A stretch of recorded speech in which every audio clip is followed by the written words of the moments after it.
बताइए नलवा हल्के का और पूरे हरियाणा की राजनीति का क्या माहौल है? आपको सभी साथियों का प्रदेश के भूपेंद्र सिंह हुड्डा की लहर है, कांग्रेस पार्टी की लहर है और ख़ास तौर से हमारे नलवा हल्के के अंदर तो आपने माहौल देख ही लिया पूरा।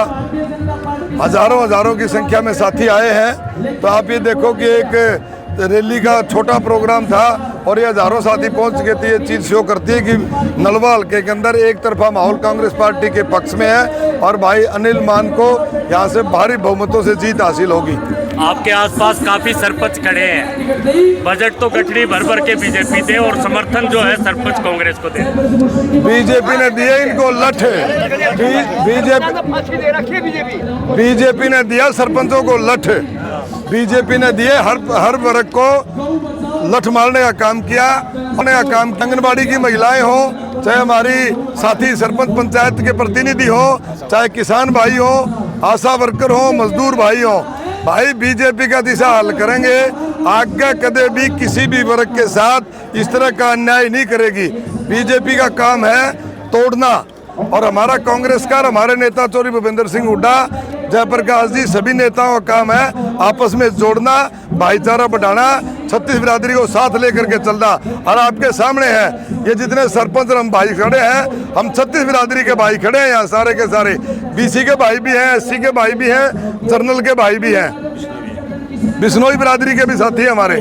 तो सूरज साहब, पिछले दिनों रैली थी हिसार के अंदर, प्रधानमंत्री ने ये कहा कि कांग्रेस सांप्रदायिक पार्टी है। ये ठीक कह रहे हो आप बात है, उल्टा चोर कोतवाल को डांटे। बीजेपी पूरा देश ही नहीं पूरी दुनिया जानती है कि बीजेपी सांप्रदायिकता फैलाती है, भाईचारे को खराब करती है, धर्म और जाति के नाम पर वोट मांगती है। प्रधानमंत्री जी आए, कोई विकास का काम गिनाया प्रधानमंत्री जी ने? एक ही बात है, आई बार झूठ बोलते हैं। एयरपोर्ट, हिसार का एयरपोर्ट सब ने बेरा लेन देन नु खकनी बिक्री वाबा, और वह बिक्री ये लोग जो सुन रहे हैं ना, जनता उनकी बिक्री भी जीरो करेगी। उनका तो ऐसा हाल कर देगी कि वो मेरे ख्याल 10 साल तो बोए नहीं जामा भाई, और 10 साल के बाद का मैं कह नहीं सकता। प्रधानमंत्री ने एयरपोर्ट का भी जिक्र किया कि आज सबसे बड़ा जो जहाज है प्रधानमंत्री का उतरा है और यहाँ से और भी जहाज उठेंगे। माननीय प्रधानमंत्री झूठ बोलने में एक्सपर्ट है, झूठ बोलने की डिग्री है उनके पास, PhD है, और वो उसी झूठ के तहत उन्होंने ये झूठ भी बोल दिया। जुमलों की सरकार है, जुमलों की। एक जुमला और फेंक दिया, लोग अब इनकी बकाई मानने आने वाले। चौधरी भूपेंद्र सिंह हुड्डा की सरकार थी कांग्रेस की, पीछे 10 साल का शासन था, मैं जिला परिषद का चेयरमैन था। उस टाइम के जो काम हुए, छत्तीस बिरादरी के हर वर्ग के जो फैसले लिए गए, उसकी वजह से आज प्रदेश में, पूरे प्रदेश में कांग्रेस की लहर है और कम से कम 65 सीट कांग्रेस की आएंगी और चौधरी भूपेंद्र सिंह हुड्डा प्रदेश के मुख्यमंत्री होंगे। कांग्रेस को ही लोग वोट क्यों दें? कांग्रेस को लोग वोट इसलिए दे, सबसे बड़ी बात यह है, कांग्रेस संविधान को बचाने के लिए खड़ी है।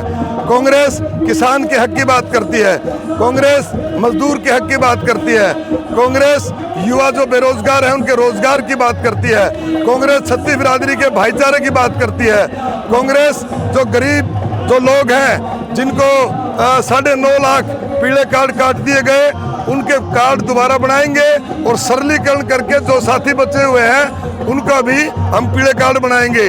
जो ये आईडी है ना, फैमिली आईडी, प्रॉपर्टी आईडी, ये आईडी फाईडी सारी पहली मीटिंग में इन्हें खत्म कर देंगे।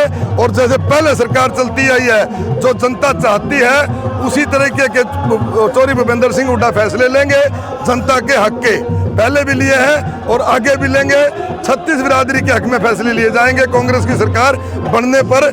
इसलिए कांग्रेस को वोट दे कि ये भाईचारे की छत्तीस बिरादरी की पार्टी है, विकास की बात करती है, जोड़ने की बात करती है। बीजेपी तोड़ने की बात करती है, बीजेपी जात पात की बात करती है। बिना खर्ची पर्ची रोजगार देने की बात भाजपा कर रही है, नेता कर रहे हैं, वोट की अपील कर रहे हैं और कह रहे हैं कि बहुत सारी नौकरियां दी। ये तो हर बात को उल्टा चोर कोतवाल को डांटे। अरे खर्ची पर्ची की तो बात छोड़ दे, इनके तो टैची पाई। जो इनका HPSC का दफ्तर था, सेक्रेटरी के 3 करोड़ 2 करोड़ रुपये पाए। ये तो लुटेरे हैं, लुटेरे। पर्ची खर्ची में भी गुजारा हो जाए। इन लुटेरों का तो इन्होंने तो लूट लिया प्रदेश को। और एक और सुनो, सारे गुजरातियों के हाथ लुटवा दिया हमारा प्रदेश। 70 नौकरियां लगी, 68 गुजराती लगा दिए। हमारे बच्चे कहाँ जाएंगे? ये पढ़े लिखे बच्चों का क्या होगा? 2 लाख नौकरियां आज पेंडिंग पड़ी है। वो 2 लाख नौकरियां भी जैसे ही सरकार बनेगी 1 साल के अंदर भर्तियां शुरू हो जाएंगी और कांग्रेस पार्टी की सरकार आने पर युवाओं को रोजगार देंगे, किसानों को फसल के पूरे दाम देंगे और हर बिरादरी के हक में फैसले लेंगे।